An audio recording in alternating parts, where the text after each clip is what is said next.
teman-teman, ibu-ibu yang terkasih, senang sekali kita bisa berjumpa kembali dengan sahabat pada hari ini. Apa kabar Anda semua?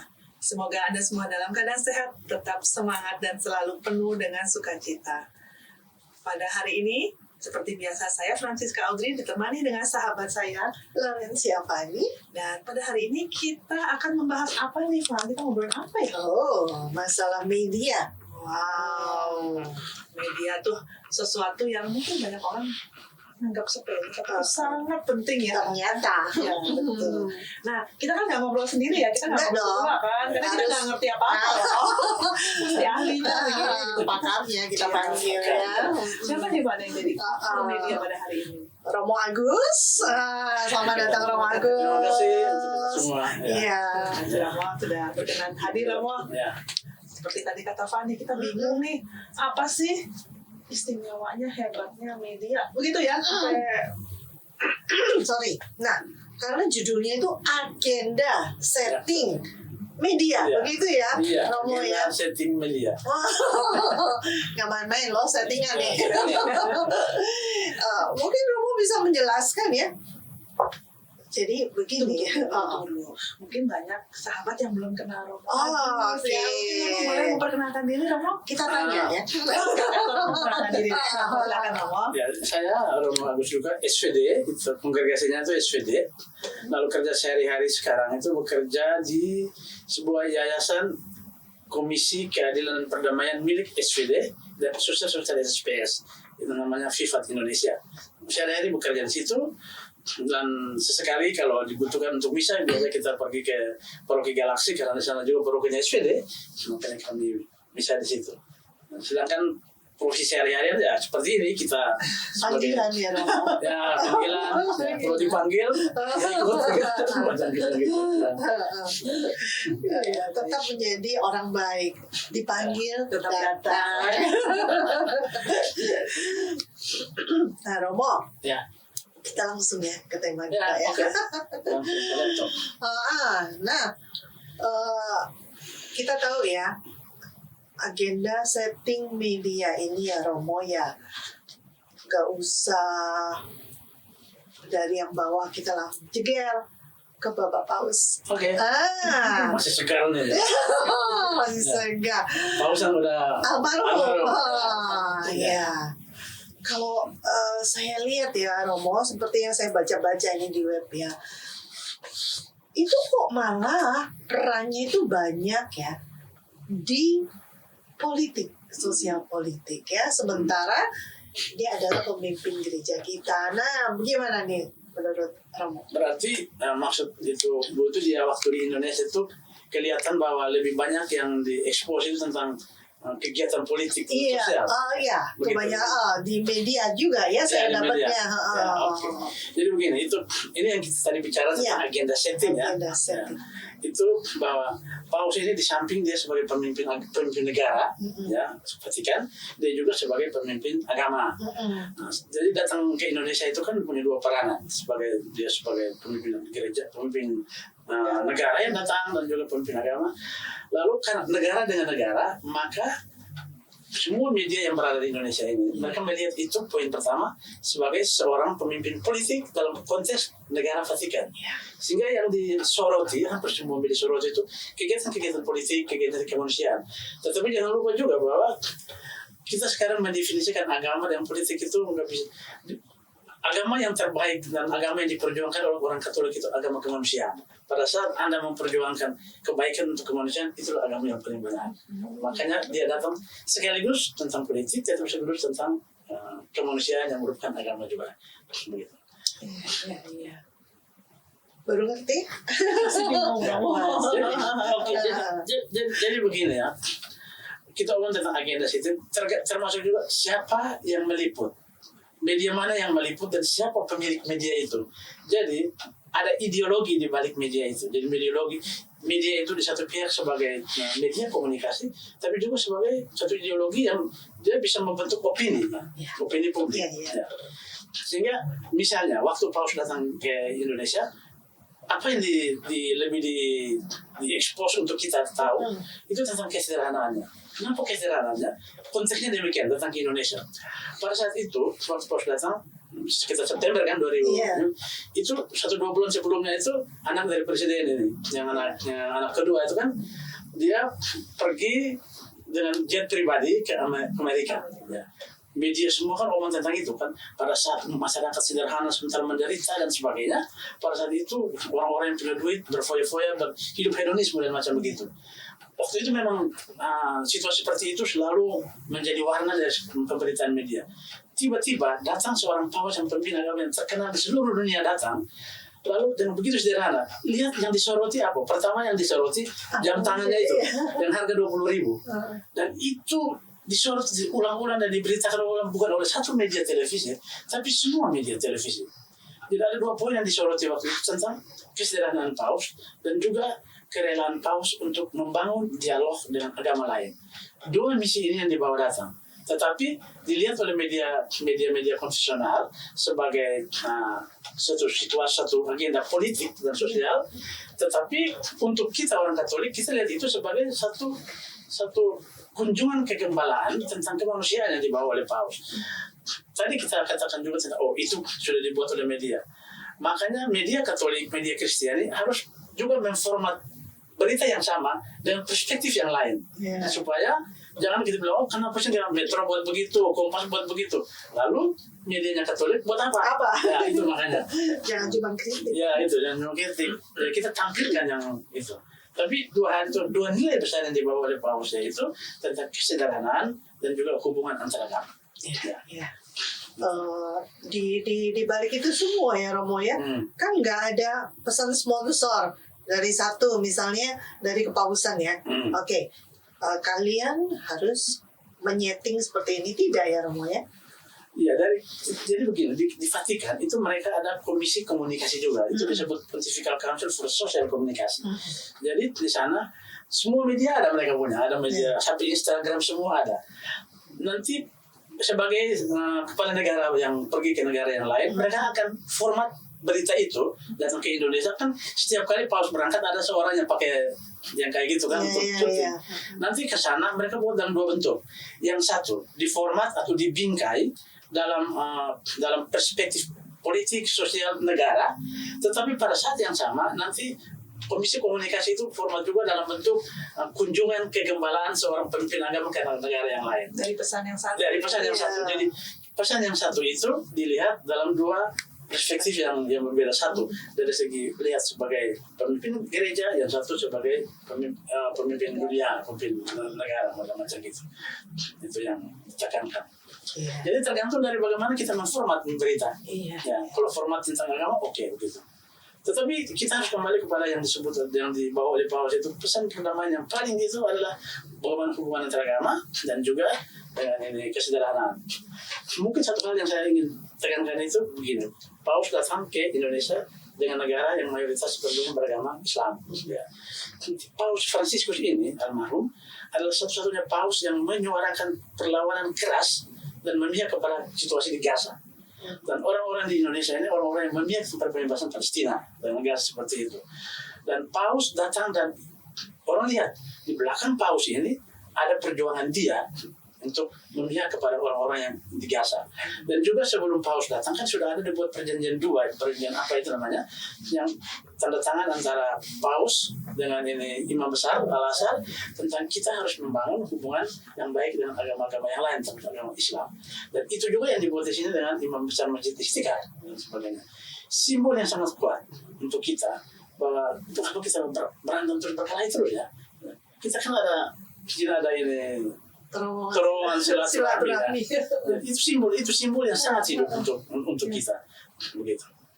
Iya. Jadi kita memang harus bijak ya Romo ya, membaca pesan dari media itu sendiri.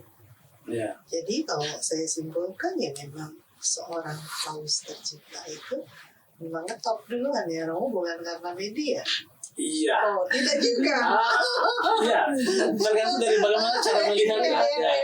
Ada kalanya orang itu menjadi terkenal karena media meliput. Tetapi pada pihak yang lain, karena dia terkenal, Maka media liput semuanya. Banyak-banyak Ya, begitu. Tugas dari media Katolik sebenarnya, media meliput adalah dia harus meliput semua orang-orang yang tertindas, diangkat, tertindas, orang yang terkucilkan, diangkat, dilihat oleh masyarakat umum supaya orang melihat bahwa orang-orang seperti ini yang perlu diperhatikan. Jadi itu tugas media kita sebenarnya. Ya, tugas media Katolik, media Kristen adalah orang yang putting the last first, mereka bilang. Dahulukan yang terakhir. Jadi orang-orang yang terakhir yang tidak diperhatikan, atau diperhatikan tapi secara terakhir, mereka itu yang harus menjadi lensa pertama dari gereja untuk diangkat, dan demikian mereka menjadi dikenal dan mereka menjadi orang yang dapat perhatian dari orang yang lain. Gitu. Bukan cari viewer untuk ini kita ya. Itu godaan terbesar dari media begitu. Iya. Karena media ini kan juga kan dia kan perlu profit juga kan untuk membiayai, berarti harus meliput hal-hal yang juga laris begitulah. Dan tidak semua yang laris itu mempunyai nilai yang baik untuk orang-orang Katolik, orang Kristen. Ya. Jadi popularitas dan segala macam itu baik, tapi tidak semua yang popularitas itu punya nilai yang bisa dicerna untuk kita. Makanya ada orang media juga setengah mati, dan di satu pihak kita butuh duit supaya bisa bayar pegawai-pegawai yang kerja segala macam. Di pihak yang lain, kalau kita mau liput itu kan tidak enak karena melanggar nilai moral, nilai hukum, nilai ini dan sebagainya. Makanya kita juga harus benar-benar mengambil satu posisi yang kalau media Katolik harus nilai itu diperjuangkan, sedangkan urusan bisnis itu kemudian. Walaupun dari segi duniawi bisnis penting. Iya dong. Untuk beli alat. Perlu digaji ya pegawai-pegawai nanti siapa yang liput gitu. Itu makanya iklan-iklan juga ada kalanya kan mereka bilang loh, kok iklan dimasukkan? Ya iklan itu diperlukan. Hanya kalau dari perspektif orang Katolik ya kita iklan apa yang kita harus masukkan, jangan iklan yang berbau pornografi misalnya, atau iklan yang melanggar hak asasi perempuan dan sebagainya, iklan yang menginjak martabat manusia atau serangan terhadap agama-agama lain. Iklan-iklan seperti itu kita hindarkan. Jadi kita harus berusaha untuk iklan yang baik, membangun nilai-nilai antara kita. Itu tentang seorang almarhum Paus ya. Nah, sekarang yang saya mau tanya Romo sebegitu terbukanya gitu ya media untuk peliputan media di Vatikan, yang saya rasakan adalah saat Paus Francis ini meninggal. Ya Romo ya. Itu kalau untuk settingan memang harus ada tata cara titipan gitu. Nggak boleh begini, nggak boleh begini atau gimana ya Romo? Bukan, mereka itu kan sebenarnya punya panduan ya. Panduan untuk dari Vatikan ya Romo? Ya, dari Vatikan ada panduan. Misalnya kan presiden, bukan mantan presiden kita kan kesana juga kan. Jadi mereka ada panduan, misalnya panduan praktis lah. Kalau kaum perempuan yang sudah kesana itu harus ada pakai semacam itu, ya itu dan sebagainya. Tetapi kita bisa melihat di situ sekarang acara penguburan seperti ini, poin utama ditekan itu sebagai suatu ritual gereja Katolik. Maka walaupun pemimpin besar yang datang dari luar negeri, mereka sudah dititipkan atau bukan ditempatkan di satu tempat yang tidak menggeser para romo, para biara dari situ. Walaupun sampai waktu itu kan yang datang itu kan sampai Presiden Amerika Serikat kan, Trump itu juga datang itu. Tapi mereka tetap dalam posisi sebagai tamu, tetapi mereka dari posisi sebagai umat. Sedangkan yang nanti para biarawati, para kardinal, para romo, dan itu yang mereka berada pada posisi seperti itu. Dan satu yang tidak datang itu utusan dari Israel kan, tidak datang. Karena apa? Karena itu relasi tadi. Karena paus ini adalah paus yang tentang Gaza, maka semua negara berbondong-bondong kirim ke sana, tapi Israel kirim ke sana. Karena paus ini dia bukan perhatikan tentang ritualisme dan agama, itu kemanusiaan. Kalau dari segi dasar turunan agama, dia kan pasti memihak kepada Israel kan kita kan ada orang kita yang dari sana. Tapi dia bilang ya kita bukan hanya berdasarkan ahli waris seperti itu, tetapi kita harus tentang kemanusiaan kita yang terkadang ahli waris itu mempura-purakan hubungan kita satu dengan yang lain. Dan ini yang Paus Franciscus lah. Orang yang sebenarnya sudah bisa langsung kudus ya, tidak perlu dan itu kita bisa melihat seperti dan menyimpulkan itu karena media juga ya. Karena media, pentingnya media itu. Sampai kita bisa menilai seorang Paus Francis. Sekarang bagaimana media Katolik ini yang ada di Indonesia, media-media keuskupan, media-media paroki dan sebagainya itu memformat peristiwa yang dibuat oleh media-media konvensional yang lain itu dalam bentuk misalnya pesan kegembalaan Paus untuk keluarga-keluarga Kristiani, untuk sekolah-sekolah, untuk ini orang-orang muda dan sebagainya, supaya orang muda jangan hanya melihat secara ini Pausnya begini sesuai dengan media konvensional, misalnya Kompasnya begini, Metronya begini, TV-nya begini, dan gitu. Tapi itu kan beragam kan, masing-masing sesuai dengan perspektif, walaupun ada titik persamaan.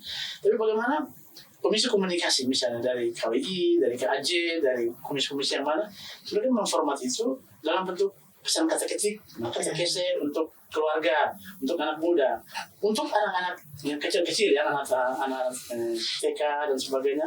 Karena mereka kan dipaksa untuk melihat apa yang dilihat oleh orang dewasa.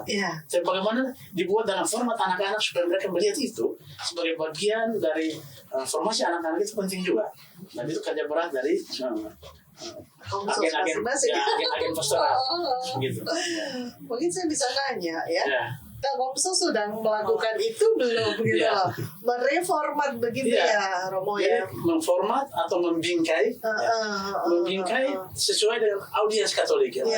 Misalnya untuk kaum perempuan mungkin berdasarkan gender atau berdasarkan usia, berdasarkan pekerjaan, itu kan kita lihat media konvensional itu kan semuanya satu, berbagai umur kan.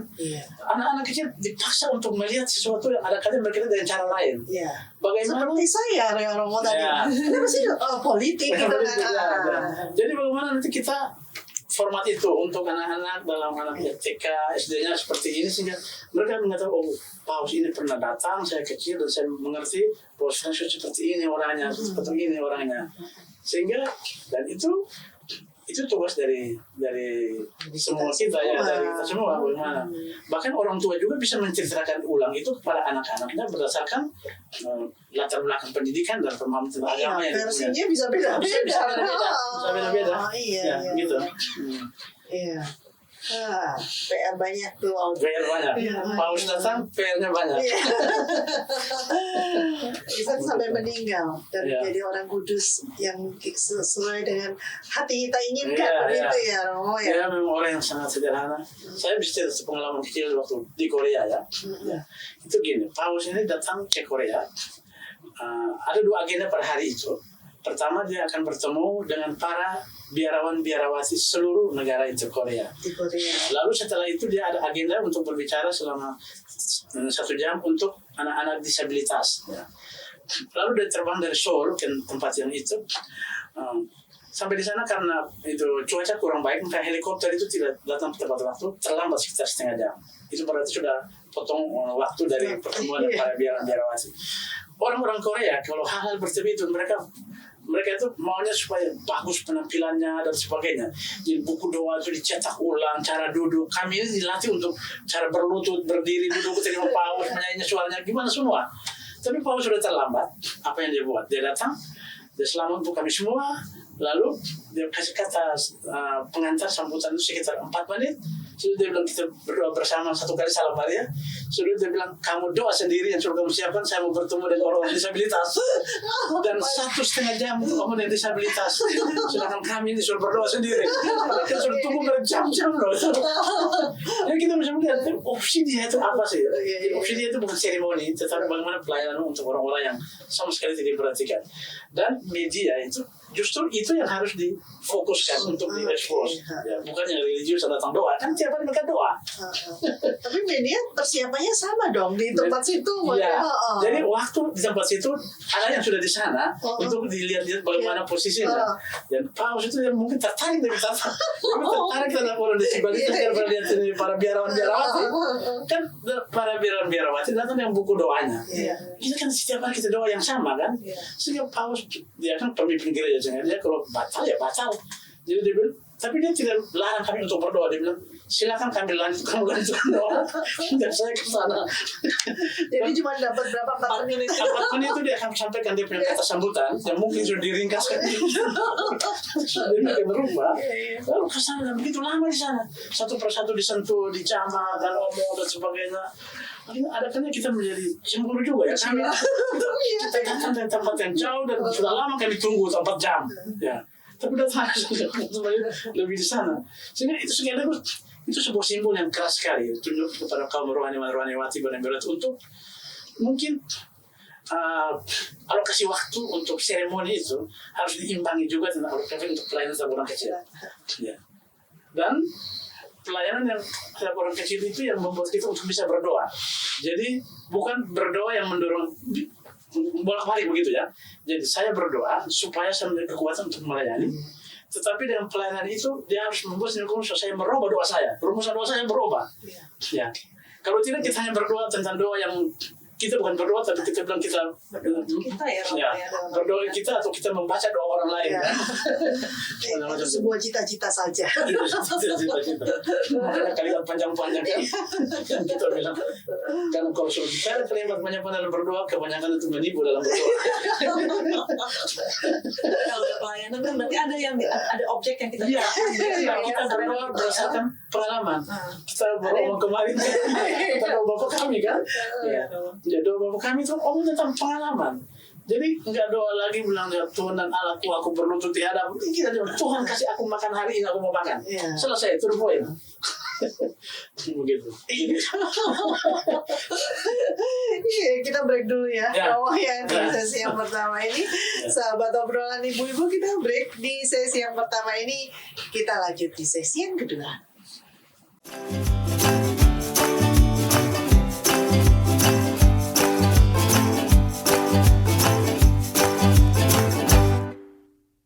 Sahabat obrolan ibu-ibu yang terkasih, kita jumpa kembali di sesi yang kedua dan kita masih membahas untuk hal yang sama. Setting agenda. Kita lanjutkan untuk obrolan yang tadi ya, Romo ya. Sampai wafatnya si Bapak Paus kecintaan kita nih ya, Paus Fransiskus ya. Bagaimana bahwa Romo tadi sudah bilang bahwa semua sudah aturan ya, ada aturan ya. Lengkap di mana penempatan kepala negara, biarawan, dan juga saya nggak tahu apakah beritanya itu yang mereka upload itu memang ada aturannya juga untuk di situ. Ada ya, itu ada. Jadi itu ada panduan tentang komunikasi bagaimana khususnya tentang itu sudah tidak 100% tidak politik dan tidak juga sama sekali sebagai liturgi. Jadi mereka memadukan antara ada unsur politik di dalam itu karena media sering kalau kita lihat itu mereka fokus di misalnya Jokowi yang ada, di Trump yang ada, di Biden yang ada itu sudah. Tetapi di satu pihak mereka juga syuting tentang Kardinal Tagle yang ada di situ, bahkan seorang ibu yang tua sekali, suster yang tua sekali yang pernah dulu kerjasama untuk orang miskin datang dan begitu lama berdiri dan semua kardinal takut untuk pergi bawa dia datang dan segala macam. Jadi semua ada itu agenda-agenda semua sudah dibuat, tapi tidak sembarang ini media yang pergi untuk meliput. Jadi sebenarnya itu ada satu media yang khusus untuk Vatikan, dia meliput seluruhnya baru dia transfer kepada media-media lain untuk yang model macam gitu. Tapi ada itu macam begitu. Karena itu penting untuk kematian itu. Tapi unsur politiknya di dalam karena mereka lihat tidak ada utusan dari Israel. Ya.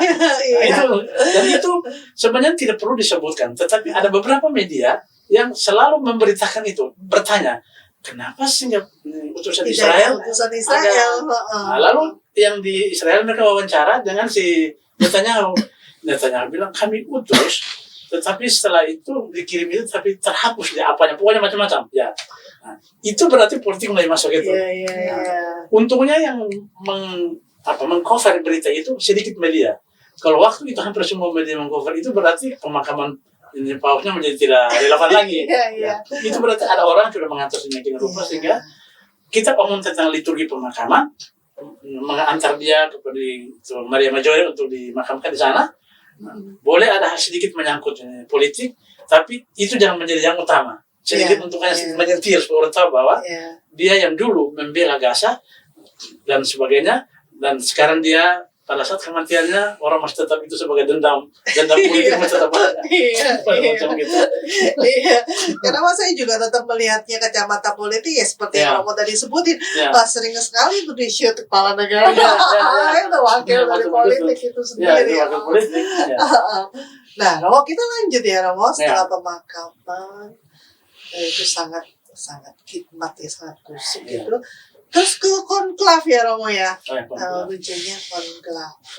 itu tidak bisa diliput ya. Ya, nggak bisa diliput karena ada Roh Kudus di situ. Roh Kudus tidak membukakan pintu. Udah nggak ngasih bocoran. Roh Kudus nggak bisa kasih bocoran. Iya. Gitu. Ya. Jadi kita nggak tahu ya, sama sekali nggak tahu apa yang terjadi. Ya, kita nggak tahu, hanya diberitakan nanti sudah keluar atau sebelumnya dijelaskan kepada para wartawan tentang apa yang akan terjadi di kapal Sistina kan, gitu. Di kapal itu, kapal yang sebagai satu ruang yang secara tradisi, di situ tempat untuk memecahkan segala macam persoalan gereja, persoalan agama di situ. Semuanya dibuat di situ. Jadi kita semua nggak bisa tahu, hanya kita dikasih tahu bahwa ya nanti kamu lihat aja kalau awan itu sudah keluar, itu dia dan sebagainya. Tapi itu memang sangat cepat itu, yang biasanya beberapa hari. Ya, tapi ini mungkin 2 kali asap hitam lalu langsung asap putih itu ya. Cukup cepat. Ya. Nah, setelah itu baru ya pernyataan-pernyataan keluar, dan itu umum ya media ya. Iya, itu mulai pernyataan.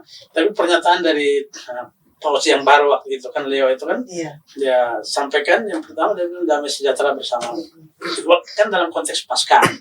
Waktu Paskah itu kan, waktu Yesus bangkit, kalimat yang paling pertama itu dia katakan bahwa damai sejahtera bersama. Kemana saja? Lalu hanya menurut Injil Yohanes itu, kalimat pertama Yesus itu dia bilang, Ibu, kenapa engkau menangis? Jadi kalau menurut Injil Yohanes, waktu Yesus bangkit, kalimat kebangkitan bagi Yohanes adalah, Ibu, mengapa engkau menangis? Dan itu biasanya dipakai karena waktu itu kan Maria pergi kan di situ, lalu lihat dia, lalu Maria pikir Yesus kan udah hilang dan sebagainya. Lalu Maria pikir ini bapak ini mungkin yang tahu di mana Yesus, lalu nangis lihat itu akhirnya ya kebun. Lalu Yesus bilang, Ibu, mengapa engkau menangis? Itu kalimat biasa dijadikan sebagai kalimat untuk mengatakan kebenaran tentang penderitaan wanita itu begitu kuat. Jadi bukan saja menangis dalam arti faktual itu, tetapi bahwa dia mau memperjuangkan sebuah keadilan gender di mana ada begitu banyak perempuan yang menjadi tertindas dan menangis. Kebangkitan adalah berhenti untuk menangis sebagai kaum perempuan. Itu sebenarnya teologinya Yohanes itu. Dan kalimat itu yang disampaikan oleh ini Paus, tapi dia pakai. Dia mungkin belum waktunya pakai kata ibu, mengapa engkau menangis? Lalu dia bilang damai sejahtera bagimu. Ya, macam gitu, damai sejahtera. Nah, sekarang setting medianya belum ketahuan ya Romo? Belum. Setting medianya sampai sekarang orang masih melihat, memantau apa persisnya setting media untuk India, karena ya semua masih melihat apa yang dibuat apa dan segala macam. Kalau dulu Paus Francisco itu kan dia langsung kerjakan teknologi ini. Ini mungkin tadi bilang moderat tadi kan ini orang bisa pikir ini orang Amerika kah atau apa begitu, masih hubungan begini bla bla bla. Ya, jadi dalam bulan-bulan terakhir ini memang dia ada kegiatan tapi belum tampak sesuatu yang menunjukkan bahwa ini Paus punya ideologinya ini, teologinya itu belum terlalu nampak. Kita masih terlalu muda juga mungkin. Terlalu muda ya ukurannya. Untuk ukuran para itu ya. Seorang Paus ya. Untuk seorang Paus ya. Gitu. Hanya kalau usia nggak tahu, tapi fisiknya itu kita lihat kan macam yang masih pemain sepak bola gitu.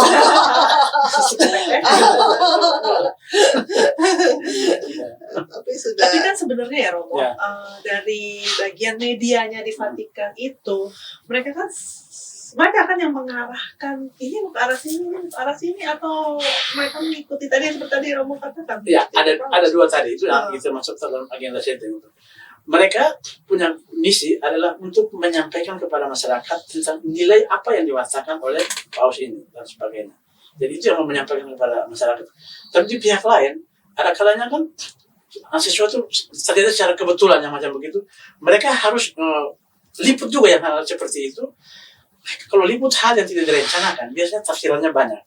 Jadi mereka meliput, lalu liputan yang banyak begitu mereka membuat dalam bentuk bingkai, format. Ya, format ini tentang ini, untuk politik. Format ini untuk mungkin ekonomi misalnya.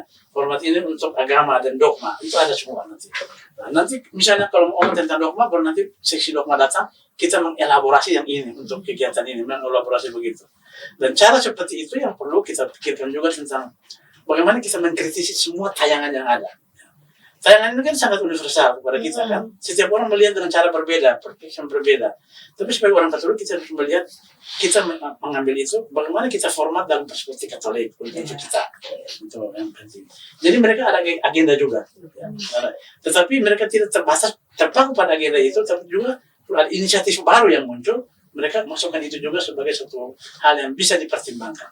Dan itu kita sebut sebagai pembentukan persepsi publik. Iya, pembentukan persepsi publik atau pembentukan opini, ya itu. Ya.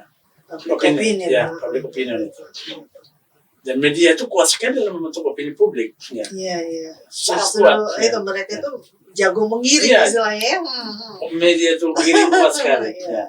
Jadi dengan pertama misalnya dengan mengulang-ulang hal yang sama, itu cara mengiring supaya kita nggak pikir yang lain lagi.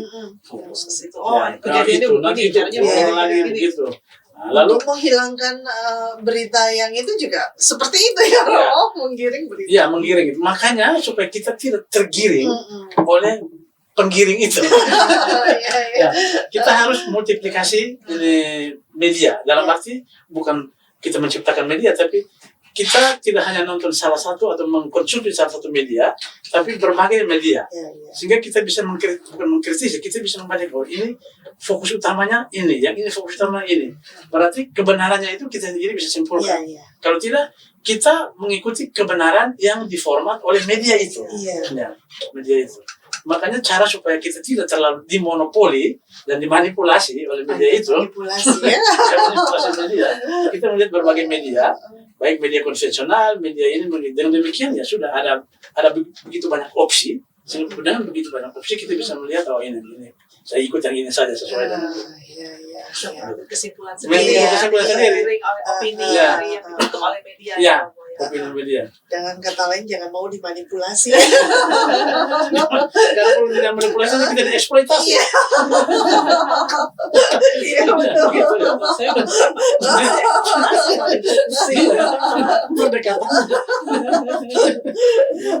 Nah, sekarang Romo ya, peran media yang kita sudah tahu ya begitu pentingnya untuk menggiring kita, membuat kita beropini ya. Mereka beropini, kita ngikutin nggak? Kita bijak nggak gitu Romo? Romo mungkin ada pesan-pesan ya buat kita semua nih. Bagaimana sih Romo menyikapi yang tadi Romo sesuai bilang, kita harusnya jangan cuma menerima, Jangan tergiring. jangan tergiring, tapi bisa baca berita jangan dari satu ini Yang aja. Bisa menyikapi, Iya. kita bisa menyikapi Iya. berita yang ada. Agar Iya. kita bijak dan kita bisa meneruskan ya kayak tadi menjadi PR buat Ya, kita. dan bijak itu kan kita bijak berdasarkan apa dulu ya? Karena satu orang dan dia bijak, tetapi mungkin makanya kalau untuk orang Katolik kita bijak berdasarkan dasar-dasar dari agama kita ya, poin-poin utama nilai yang diperjuangkan oleh agama Katolik, agama Kristiani oleh Yesus misalnya. Jadi kalau kita bijak berarti kalau omongan tentang begitu, latar belakang pemikiran saya, agama saya mengatakan begini. Tapi kita jangan menerjemahkan secara lurus. Ya. Dalam arti berdasarkan pemahaman saya misalnya tentang hak asasi manusia atau tentang lingkungan hidup. Makanya model misalnya kalau mengambil satu gambar di mana orang mengeksploitasi tanah, hutan dan sebagainya, bijaknya saya berarti saya harus kritis ini. Karena kita berdasarkan ilmu kita, pemahaman agama kita tidak boleh merusakkan alam dan sebagainya. Walaupun mereka bilang dengan buat itu nikel seperti di sana, dan demikian kan kita bisa dapat itu untuk mobil-mobil listrik dan sebagainya. Di satu pihak kita berusaha untuk kampanye tentang mobil listrik dan kita setuju dengan mobil listrik, tetapi sekarang untuk mobil listrik itu harus merusak itu pulau-pulau yang ada di sana. Jadi dasar itu yang harus kita pelajari. Satu contoh saja bahwa kita mengkritisi berdasarkan satu pola atau dasar pemikiran Kristiani macam begitu. Lalu yang kedua itu tadi kita bilang tentang format ya. Kita melihat satu kejadian, satu peristiwa yang diliput oleh media konvensional, itu media itu sangat netral ya. Dan orang yang melihat itu banyak sekali. Tadi saya katakan juga bahwa anak kecil dipaksa untuk menonton dan melihat dan memahami apa yang ditawarkan oleh media dalam konteks orang dewasa. Bagaimana kita ambil itu dalam konteks anak-anak, latar belakang anak-anak, dengan pola pikir anak-anak, dan dalam pesan anak-anak. Ya. Supaya mereka bisa memahami. Kalau tidak mereka sendiri nggak tahu mau buat apa dengan paus yang datang macam begitu, lihatnya orang menangis, mereka ikut nangis. Tapi mereka nggak tahu ini nangis karena apa. macam gitu. Iya. Ya, jadi itu penting sekali tentang memformat atau membingkai media, membingkai berita berdasarkan cara berpikir atau pandangan hidup orang-orang Kristiani. Berarti nilai yang kita perjuangkan, bukan popularitas. Iya. Ya, begitu. Ya, dan bukan menjadi tugas awak media aja loh ya. Semua Ini kita. Ya. semua dari kita. Semua. Karena kita semua mengkonsumsi itu loh. Semua. Dan Ya. orang tua itu lebih kalau untuk anak, peran orang tua sangat sangat sangat penting di situ. Orang tua nonton itu media, nonton itu berita, dia harus mampu untuk memformat itu berita itu ke anaknya. Jadi dia tidak bisa menerjemahkan lurus gitu. Jadi ini disebut sebagai proses apropriasi. Jadi dia apropriasi menjadikan itu sebagai miliknya. Jadi berita di sana dijadikan miliknya. Lalu dia mengungkapkan dengan cara dia kepada anaknya. Sehingga yang disampaikan kepada anak itu model macam guru-guru agama zaman dulu yang bercerita tentang itu Adam dan Hawa jatuh dalam dosa, diceritakan seolah macam berpurang dari surga kan dia kan. Sehingga kita menyimak lalu kita mengikuti begitu. Jadi itu yang disebut menjadikan berita itu sebagai milik saya. Boleh apropriasi. dirubah. Saya merubah kepada dia sesuai dengan nilai-nilai yang kita perjuangkan dalam keluarga.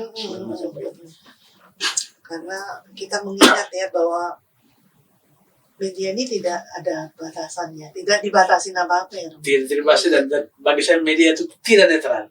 Tidak netral. Tidak netral. Media itu sangat subjektif. Tergantung dari siapa yang memainkan media itu. Iya, banyak kepentingan. Ya, banyak kepentingan. Jadi mereka bilang harus objektif. Di mana objektifnya? Karena yang membuat kan orang subjektif. Saya akan membuat berita itu sesuai dengan cara pandang saya, sesuai dengan nilai saya, dan nilai saya. Kamu terima itu urusan kamu kan? Apalagi yang menggunakan media untuk cari duit, wah itu kan nggak peduli itu nilai moral seperti itu. Yang penting duit masuk. Gitu aja. Dan di balik itu semua ownernya siapa? Iya. Iya. Biasanya kalau orang yang sudah terbiasa dengan media, melihat berita itu orang sudah langsung kontakkan dengan insaf ownernya. Kita sudah bisa identifikasi ownernya itu orang seperti apa, ideologi macam mana yang dia anuti. Ya, itu kita sudah bisa tahu. Bisa tahu persis sekali. Kita kebaca nggak, Romo? Iya benar-benar ya. Liputan mengenai. Tadi saya balik lagi ya. Bapak Paus ya. Ya. Itu bisa dibilang tuh arahnya satu ya. Padahal kan tadi Romo bilang kan ada berbagai banyak media dengan ideologi yang berbeda-beda gitu ya. Tapi nggak tahu ya kalau yang saya lihat, saya kan nggak ngerti, nggak memperhatikan semua. Tapi itu kan menjadi kalau menurut saya tuh jadi kayak arahnya sama satu ya. Jadi itu sungguh luar biasa pembentukan pembentukan opininya gitu. Itu sesuai dengan konteks tadi karena datang ke Indonesia itu arahnya memang satu. Mereka hampir semua media bicara tentang humble itu, paus yang sederhana. Tidak hanya kunjungan ke Indonesia ya Romo. Semua kunjungan pun juga ya, sama gitu loh. Jadi mereka membuat profil dari paus sebagai orang yang sangat rendah hati. Sangat rendah hati. Di mana-mana begitu. Dan dia punya bicara jalan, duduk, ngomong dan sentuhan dia terhadap orang. Dia menyentuh saja orang langsung nangis begitu. Kita ini sentuh orang berbagai cara kita mau menangis.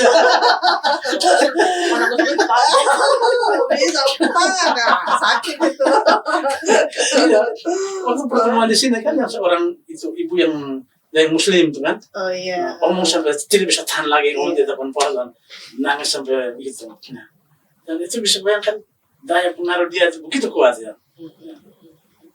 Tapi penekanan di Indonesia itu memang hebat media-media. Saya itu pertama pernah pikir jangan sampai semua owner media ini sudah bergabung, lalu sama saja omongnya itu. Akhirnya kita digiring untuk melihat jam tangan yang harga 20.000, sepatunya, sepatunya dan sebagainya.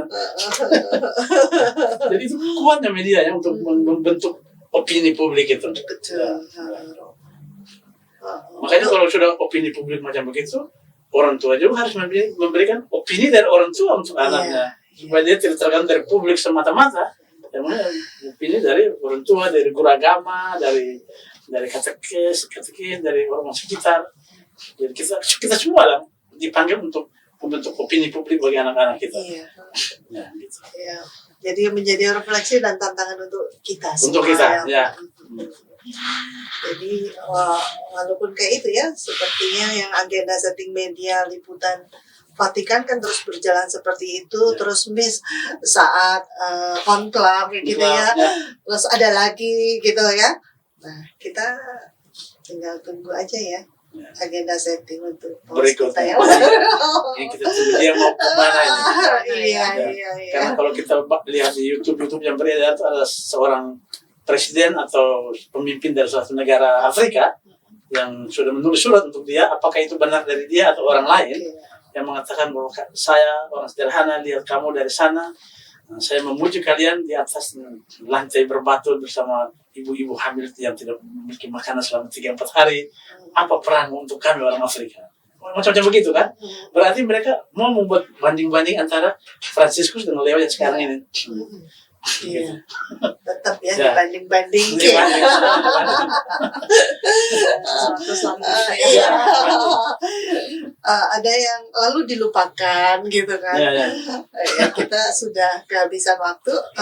Ya Romo ya. Ya. Tadi Romo sudah mau ada pengulangan pesan atau bagaimana Romo? Hanya satu yang saya mau sampaikan itu tentang kita agenda setting Iya. kan? Dan contohnya kita pakai agenda setting dari Paus Fransiskus. Berarti agenda setting tadi itu kita membingkai berita itu agar berita itu membawa dampak bagi orang lain. Iya. Jadi audiens kan atau tadi bilang target audiens kita itu kan beda-beda.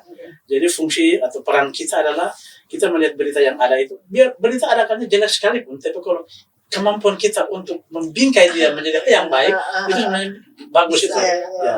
Jadi walaupun jelek, tapi bagaimana peran kita sebagai orang tua, dari guru, dari romo-romo dan sebagainya, membingkai itu menjadi satu dalam sebuah nilai yang bisa diwartakan kepada anak-anak sesuai dengan bahasa anak remaja dan sebagainya. Itu yang paling penting untuk kita zaman sekarang, karena terkadang kita membuat kritik terhadap media konvensional dan kita sendiri tidak memberikan satu alternatif media apa yang baik untuk anak-anak kita. Begitu. Sebenarnya udah ada ya Romo, diri sendiri. Iya, itu. Kalau media yang terbaik, Ya, anak-anak diri sendiri. orang percaya. Ya. Romo. Jadi yang terbaik itu sebenarnya diri sendiri. Saya setuju itu. Ya. Ya. Makanya Yesus bilang harus menjadi saksi hidup itu. Ya. Hidup ya. Ya. Oke, kita kehabisan waktu deh. Oke, baik sahabat obrolan ibu-ibu yang terkasih, kita sudah sampai di penghujung perjumpaan kita pada hari ini.